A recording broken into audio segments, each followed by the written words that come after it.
BamaCentral.com. I'm Joey Blackwell here with Austin Hannon and Katie Wyndham, and this is BamaCentral Courtside following Alabama basketball's 73-51 win over Maryland in the NCAA Tournament. Second round, guys, Crimson Tide is now Sweet 16 bound for the second time in 3 years, ironically.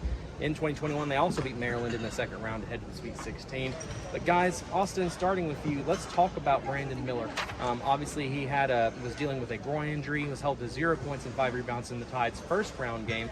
Now tonight, he went off having 19 points and 7 rebounds. Yeah, sorry, stumbling over these. I'm not used to using these. It is at 12:37 a.m. Yeah, it's very late.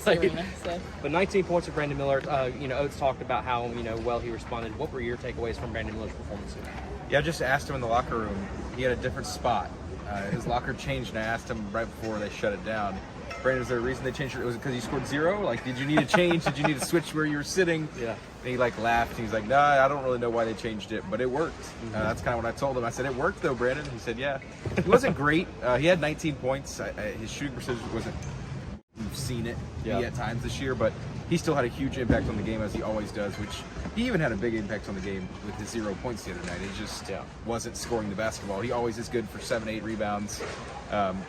Brandon he's Brandon Miller. I mean, I say that just about every court side, but I think the key sequence for him was that block right here on this end that turned into the 3 on the other end, and that just kind of personified him in this game and kind of really got the Alabama favored crowd into it. Yeah, and that honestly almost calls a turnaround, because at that point the game was still relatively close, but that kind of started to fuel, Alabama's pulling away there in the second half.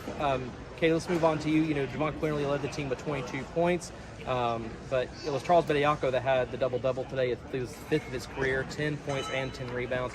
Just how crucial has Chuck been to this team, especially in this tournament run, and how important is he going to be for this team moving forward?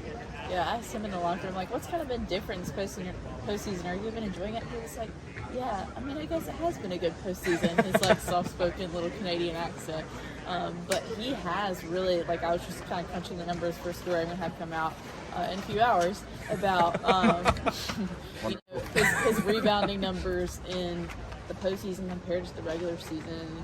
And I think a big difference is the offensive glass, and asked him about that. And he said he likes the opportunity to create second chances for either him or his teammates to set them up to give them a better chance to run the offense. So he's been huge for this team. But he's also been huge on defense. And this team, we've seen some really dominant defensive performances in the postseason, only allowing 51 points tonight. You talked about they beat Maryland 2 years ago.